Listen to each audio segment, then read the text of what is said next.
Okay, guys. Just gonna hang on for maybe another minute before we get started. But if you can all drop in the chat where you're logging in from, I like to be reminded, and uh, and we'll get started in a minute or so. Hey, Shyam, nice to see you on here. Hey, Param.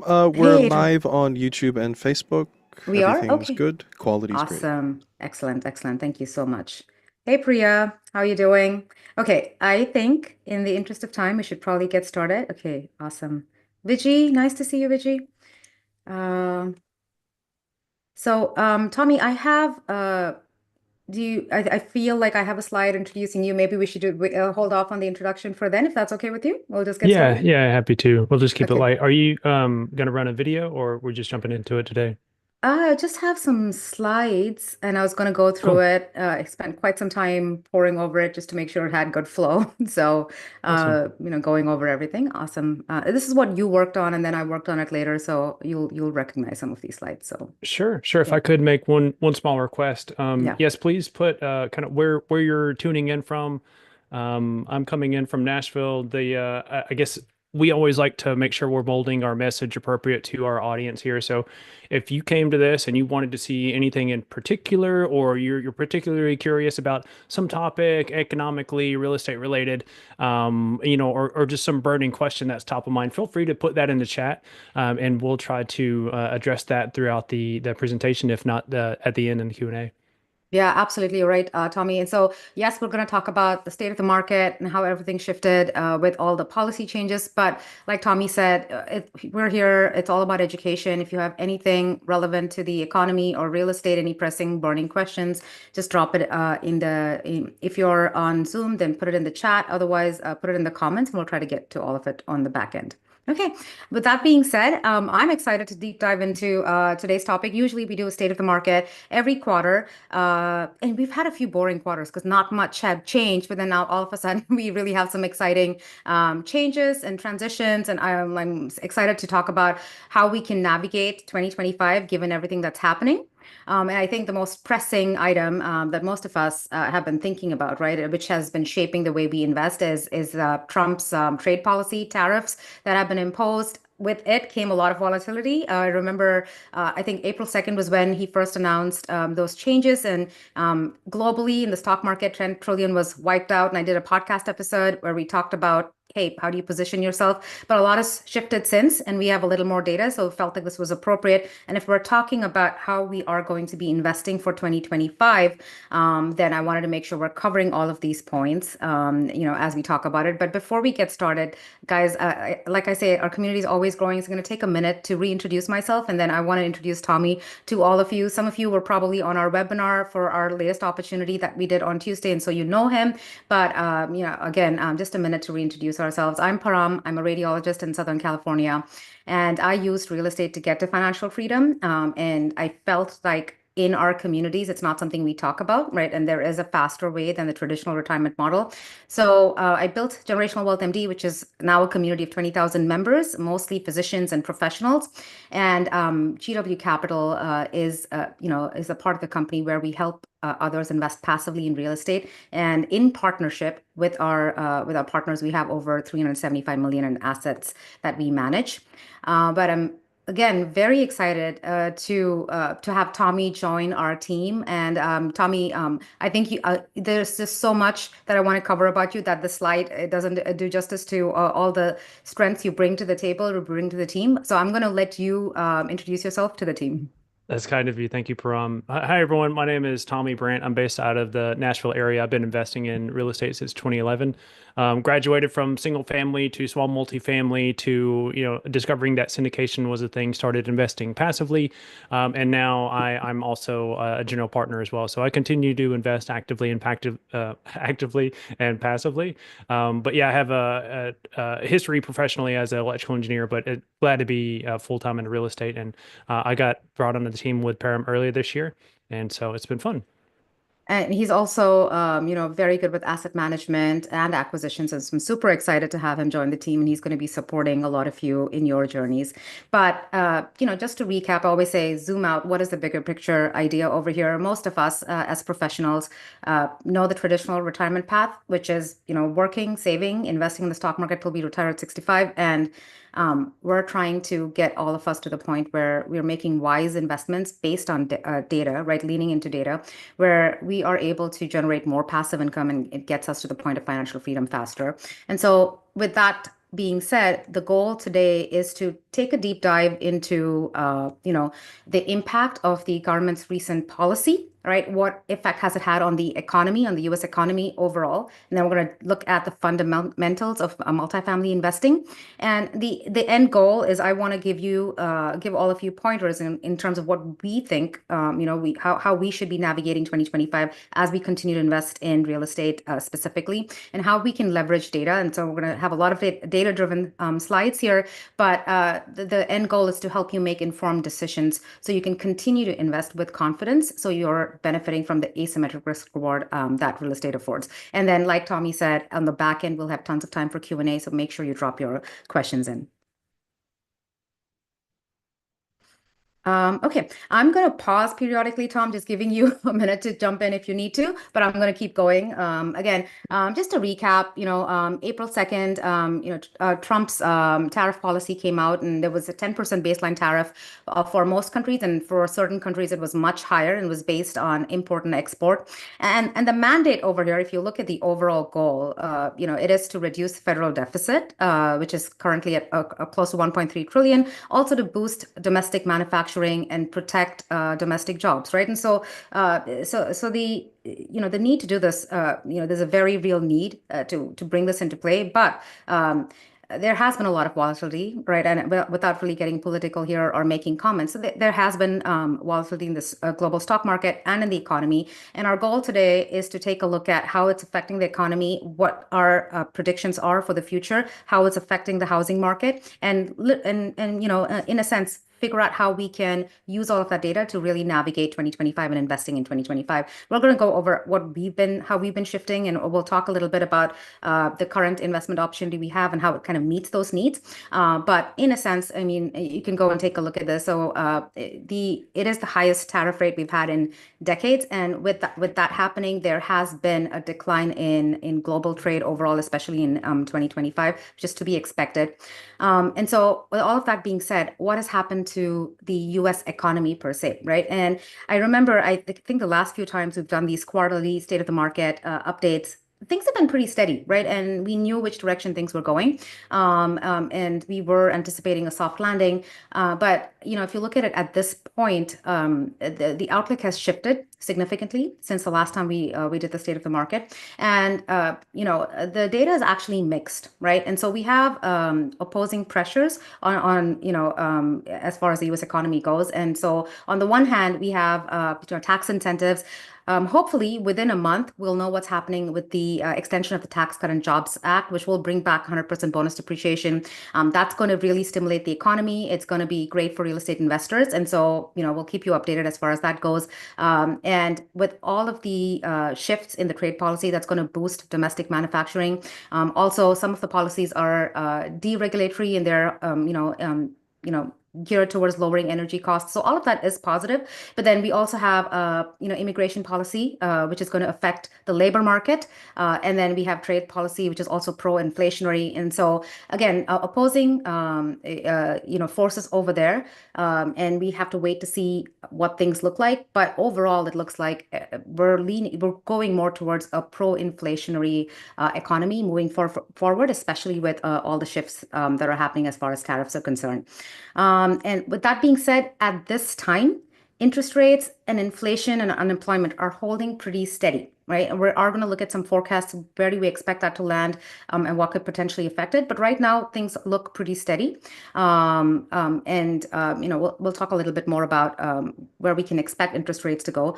But we've been talking about, the GDP over the last many quarters it has been positive. We're seeing a flattening at this time, and so the last quarter we had a negative 0.3% change from the preceding quarter, and so that's been a shift. But again, coming back to interest rates, I mean, it's interesting because I think the last few times we've done this webinar, we've been talking about and we did see cuts in 2024, right? And so the mandate was to lower interest rates as inflation was getting under control.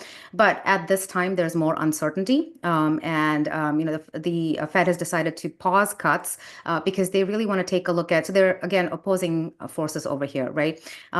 Inflation is holding steady. I think for April it was 2.3%, and that's pretty close to what the mandate is for the Fed. But with all the changes in trade policies, we could potentially have higher inflation, right? So that's one of the impacts. And so with that would make it very challenging for interest rates to get lowered. But at the same time, if we have slowing economy, and increasing unemployment, we could see a lowering of interest rates. So again, it's definitely more questionable than it has been in the past. And so we'll have to wait and watch. And all of this uncertainty is definitely affecting home buyers, which, I guess the effect of that is that it does make it a more favorable environment for renters. And that's something to keep in the back of our mind.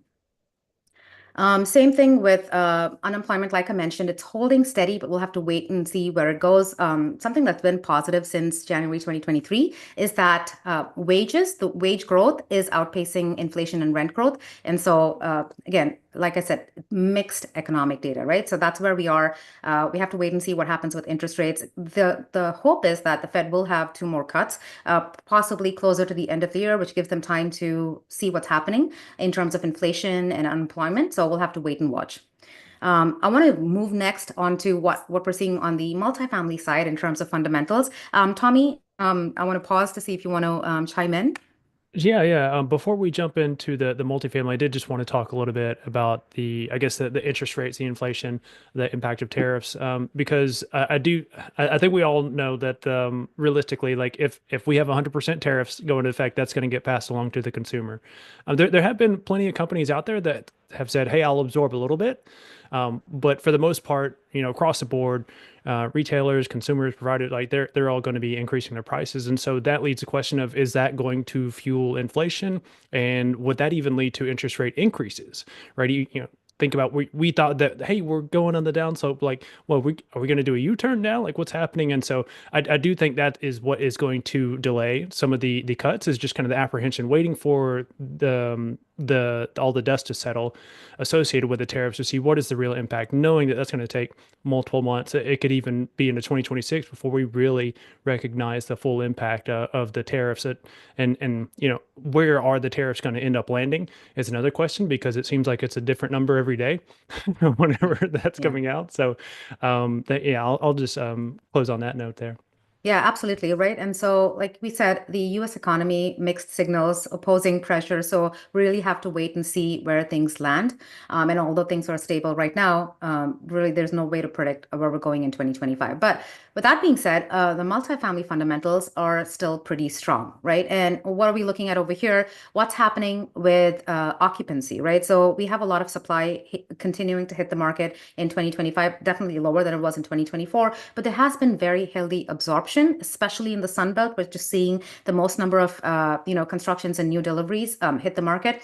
And in April, national occupancy was above 95%, which is very, very healthy, right? And again, a big part of the dynamic is the fact that we have, home prices are still elevated. We didn't see a drop in the single family space because most people are locked into interest rates with very low transaction volumes, right? Home prices are elevated, interest rates are still elevated, and there's uncertainty now. And so all of that is affecting housing affordability. It's affecting, people's desire to buy, and it's still fueling renter demand. So that is good. And like I mentioned, construction starts have been slowing. All of that does provide a boost to multifamily occupancy, and it bodes well for rental growth moving forward, right? And then if we look at the overall, like the underlying fundamentals across the United States, we still are in a supply shortage, which is likely to last 5 to 10 years, right? So even with the current pace of constructions, it's going to take us possibly up to a decade to bridge that demand supply gap. And so again, just leaning into the fact that fundamentals are strong for a multifamily. Now, there are some. So a big part of the equation was what's going to happen with a lot of the assets where there were variable debts that were used in variable debt was used in 2022 and 2023 acquisitions. So a lot of them have been able to modify the loan or extend the loan term, and so we haven't really seen a lot of transaction volume related to that. But we do anticipate some discounted buys, in 25 and 26, from that small niche of assets that were acquired with floating rate debt in 2022 and 2023. But that being said, especially with what's happening with tariffs, as far as housing affordability, there are opposing forces here also. So a lot of the government's policy is geared towards reducing barriers to construction, right? So they want to the zoning, construction, and environmental regulation reform that's going to make developing easier. But with the high interest rates, with tariffs, and also with immigration policy affecting the labor market, all of that, it's more likely to slow down construction, and that's what we have been seeing, right? And so also, I think when people talk about construction costs going up, I think the important number to remember is that when you factor that into the equation, even if the tariffs that have been proposed come into play, we're probably going to see construction costs increase by 5 to 10%. But that is a variable, which if you're planning to go into new development or, extensive, you're looking at, and I was talking to some of our students who want to do extensive rehabs, remember to factor that into the equation as you're making those decisions. And so just, going into a little more detail, historically, again, the stock market tends to have significantly more volatility related to these macroeconomic trends than the real estate market. This is data from Marcus and Millichap that was released, and continue to see the same thing, not really seeing a significant shift in cap rates or asset values per se. And then the next thing we look at is rental growth, right? And so we've seen some slightly positive trend across the country. We are still in positive territory. If you look at national rent growth, it's 0.9% year over year as of April 2025. So that's positive. Now, this is again going to be market dependent, right? And so some markets, especially markets in the Sun Belt, where there was a lot of migration and a lot of new construction starting in 2021 and 2022, those markets are expected to see more new supply hit the markets, because of which they're not going to see the same amount of rent growth as the national averages. And so that's something to keep in the back of our minds, but that's going to last for a little bit. As construction starts slow, we're going to start seeing bumps in those markets. And a lot of that's going to be driven by migration into those markets, right? So the strong markets, which are seeing a lot of supply hitting them, will, and so that's an important metric to take a look at, right? When you're looking to invest, what is the supply pipeline looking like? And that's going to affect some of the really strong markets for a few years till absorption happens, construction starts slow, and then we're going to see robust bumps because there's still a lot of migration happening into the Sun Belt area. So something to keep in the back of our mind. And yes, and so the projections for 2027 onwards, we're expecting robust rent growth in the 3 to 4% range, and that's going to be fueled by if we are in a pro-inflationary environment, rents go up. As we see housing affordability erode and as we see uncertainty in the market, all of that is going to boost rental growth in the long term, right? And I think this is a very important data point. Housing affordability is still at record lows, all right. And initially, it was because of interest rates being high and asset values having jumped up significantly. And now with tariffs and all the uncertainty in the economy, a lot of people, and I keep having conversations, I'm sure all of you are hearing this, there's a lot of uncertainty in the economy. People, there may be layoffs. And so all of that is really worsening this overall dynamic. And, and so we still are seeing one of the largest gaps we've seen as far as housing affordability goes. And then again, what feeds into this dynamic is the supply-demand equation. Like I said, we still are, overall in an environment where there's more demand, and it's going to take, 5 to 10 years for us to catch up if we do catch up, right? And then the fact that construction starts have started plunging is also feeding into it. And then same thing with tariffs. Before it was just interest rates being high, right? And so the cost of financing was high. Now we have tariffs and we have uncertainty, and all of that feeds into this dynamic. And we are beginning to see, construction start slow. And what that does is that it bolsters the demand for existing units. Tommy, I want to pause a little bit to see if you want to, chime in, and then I just want to go into the last few slides where we'll talk about how are we using all of this data to navigate investing in real estate in 2025. Absolutely. Yeah, if you don't mind just going back one slide. Param, I think you were really nice about the construction start slowing. They're falling off a cliff. Yeah, so we're at a 10-year low for new starts, and there's different phases of development, new construction, right? There's the people that are converting raw land to entitled land, and they can sit on permitted land forever. But what we're talking about is people that are going vertical. They're actually building, right? That is not happening. You are see a number of developers just kind of sitting on land. Depending on the partnership, they may be getting pressure to build today rather than tomorrow. So that's been an interesting dynamic to see depending on the municipality involved, different things. But we're going to have a couple major takeaways. There's a test at the end. I'm kidding. But you're going to hear a recurring theme in this, and supply and demand is probably the largest impact that's going to have to our kind of how we're positioning our portfolio. The debt maturing, it's been intermittent, the opportunity that has yielded. And so it's hard to find some consistent narrative around that one. But be listening to, or be mindful of those two things as we're going along in this presentation and the impact that that's going to have. Thank you, Tommy. And so, I always say, zooming out always really, really helps. And so, yes, in the last few years, rental growth, we've seen plateauing, we've seen dips in rents in some of the markets that have had oversupply. But the forecast, and based on everything we just discussed, right, we're expecting robust rent growth moving forward. Same thing with asset values. If we are in a pro-inflationary environment, then inflation correlated assets will go up in value, which is true for real estate.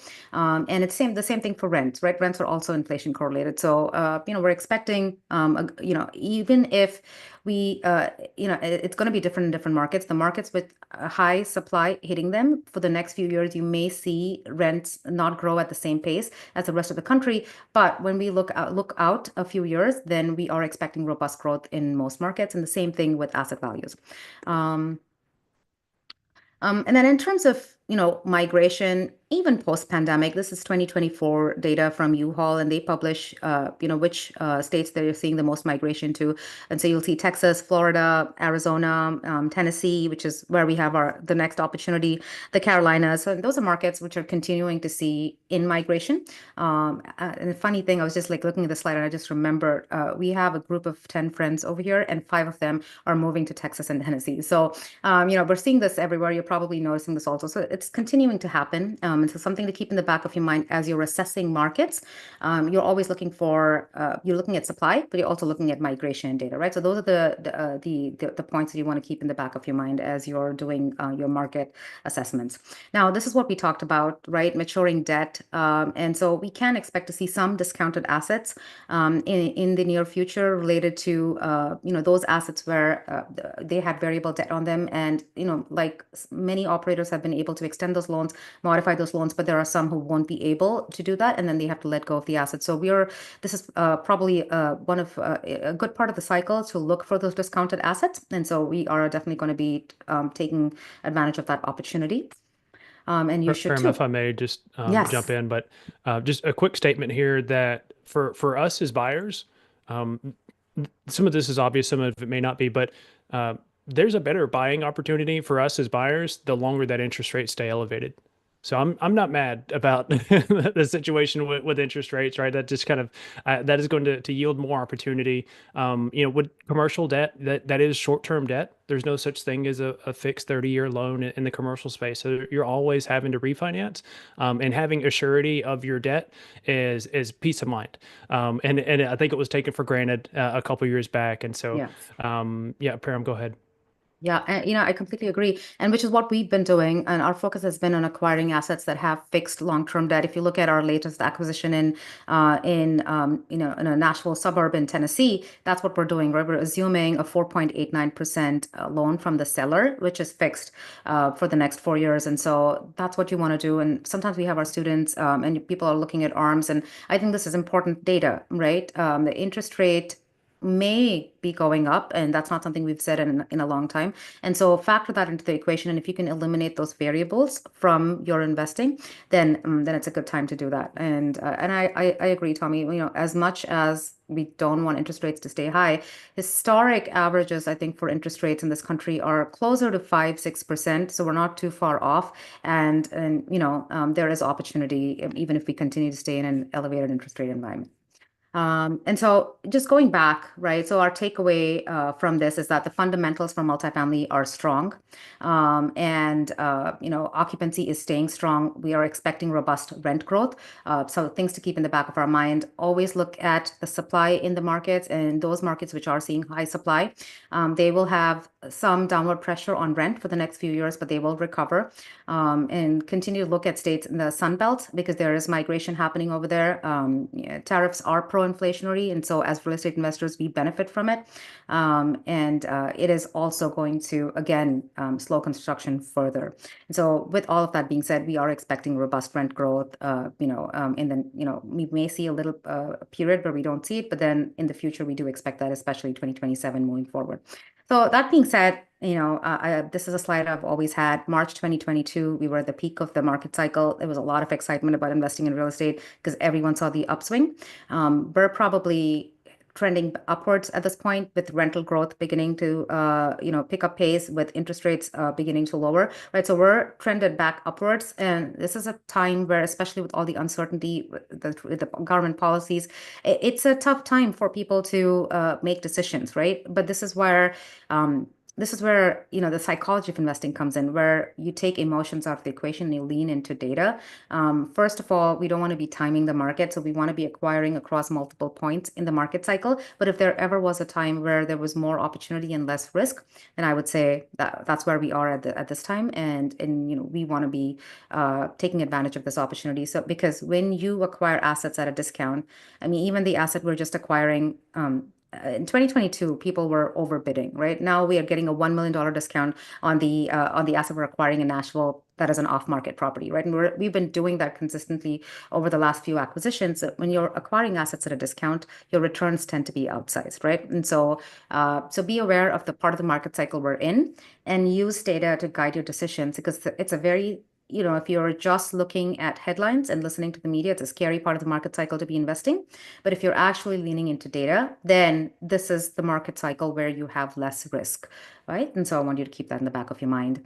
And again, in times of uncertainty, especially with tariffs and economic uncertainty, unemployment, all of that looming in the headlines, there is a tendency for us to shift towards fixed income assets, like holding money in your savings account. And I always say this, real estate is tax advantaged. Your savings account, all the interest, and again, I've done this for decades, right? The income you make, the interest income, is getting taxed at a marginal tax bracket. And if we are in an inflationary environment, and inflation exceeds what you're making in interest post-tax, then your purchasing power is eroding. So always be intentional about your asset allocation, right? And if there ever was a time to invest in real assets that are essential, right? If housing is essential, right, and it is cash flow positive, then this would be the time, because your rents are inflation adjusted, and so is your asset value, right? And so that's something to keep in the back of your mind, which brings me back to the core concept, where this is a time for you to go back to, what is my asset allocation? How much do I want invested in real estate and alternatives?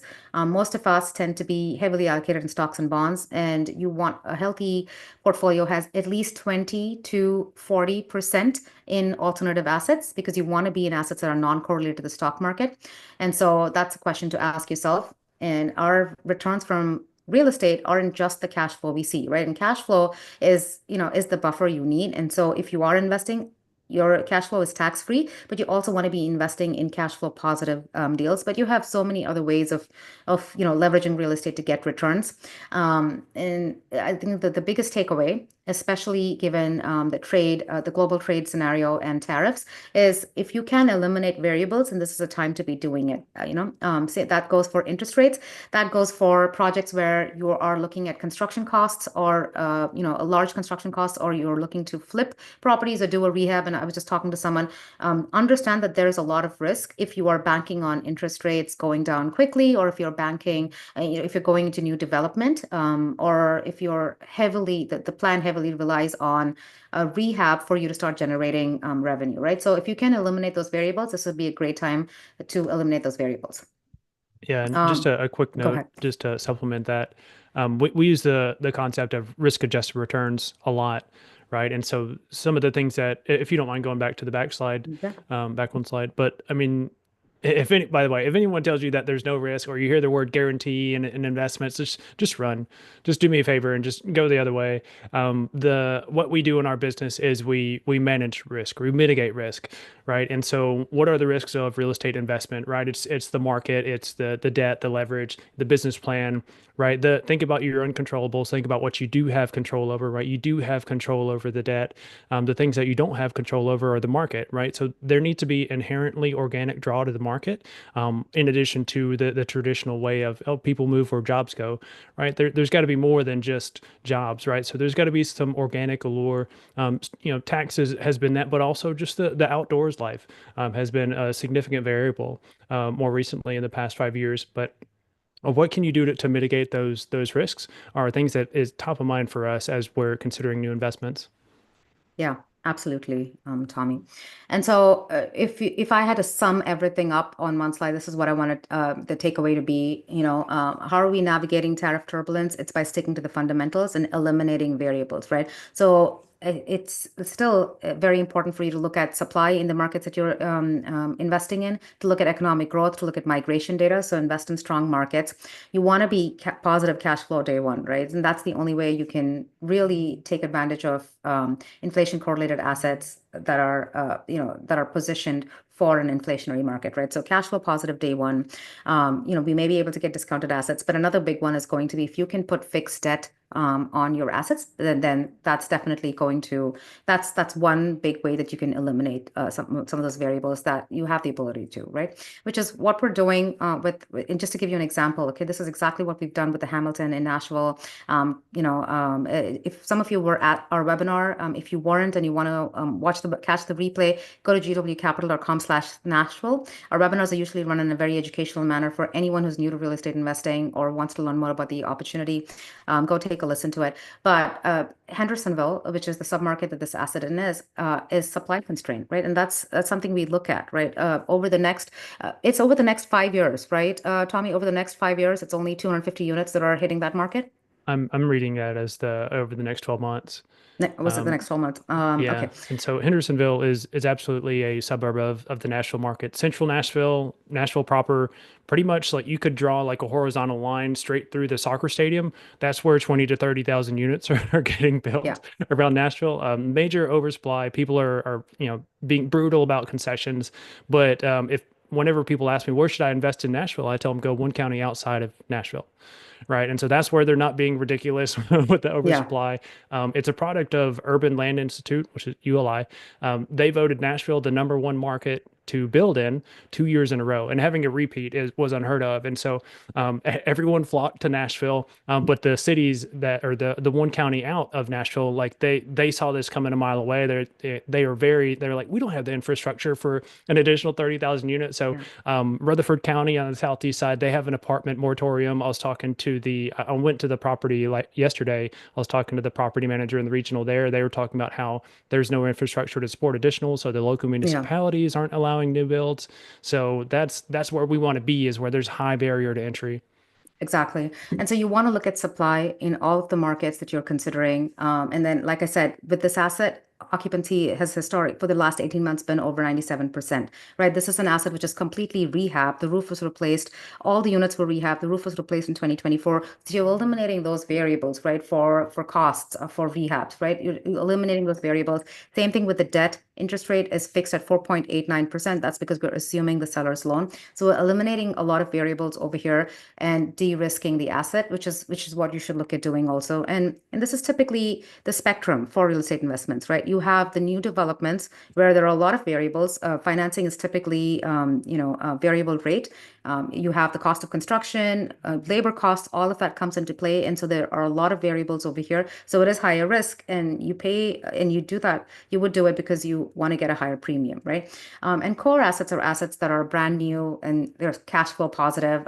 Core plus and value add is where you can go in, add value in some small ways and bump up the NOI and actually increase your equity in the property and get higher profits.